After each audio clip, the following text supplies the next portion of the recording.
पश्चिम बंगाल के junior doctors आज कोलकाता में सॉल्ट लेक स्थित स्वास्थ्य भवन के बाहर 10 सितंबर से जारी धरना प्रदर्शन खत्म कर देंगे। धरना खत्म करने से पहले वे स्वास्थ्य भवन से सीजीओ कॉम्प्लेक्स स्थित सीबीआई ऑफिस तक मार्च करेंगे।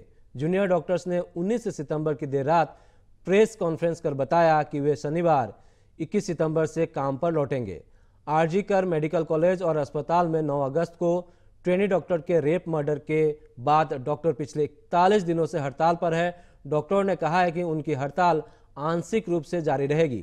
वे अभी इमरजेंसी और जरूरी सेवाएं देंगे। बाढ़ प्रभावित इलाकों में मेडिकल कैंप भी लगाएंगे। हालांकि ओपीडी और कोल्ड ऑपरेटिंग थिएटरों के कामकाज में वे शामिल नहीं होंगे। जूनियर डॉक्टर्स ने कहा है कि न्याय के लिए हमारी लड़ाई खत्म नहीं हुई है।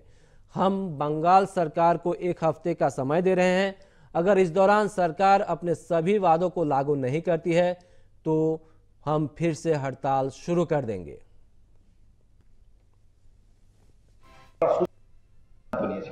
কি সেই সিদ্ধান্ত আমরা মনে করি এই যে সমগ্র পদক্ষেপ হয়েছে ন্যায় বিচারের দাবিতে এবং ন্যায় বিচারের দাবিতে আমাদের লড়াই কিন্তু শেষ হয়নি।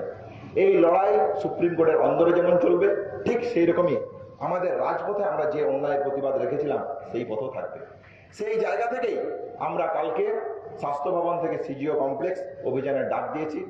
দ্বিতীয়ত যে ভয়াবহ বন্যা পরিস্থিতি তৈরি হয়েছে আমরা চিকিৎসক হিসেবে এই মানবিক জায়গাটাকে কখনোই এড়িয়ে যেতে পারি না। আমরা মনে করি যখন মানুষ একজন চিকিৎসক তার কর্তব্যের জায়গা থেকে মনে করে সে তার কর্তব্যের জায়গা কোনোভাবেই এড়িয়ে যেতে পারে না। যখন বিভিন্ন মানুষ বিভিন্ন জায়গা থেকে আহত হয় সেই জায়গা থেকে আমরা মনে করি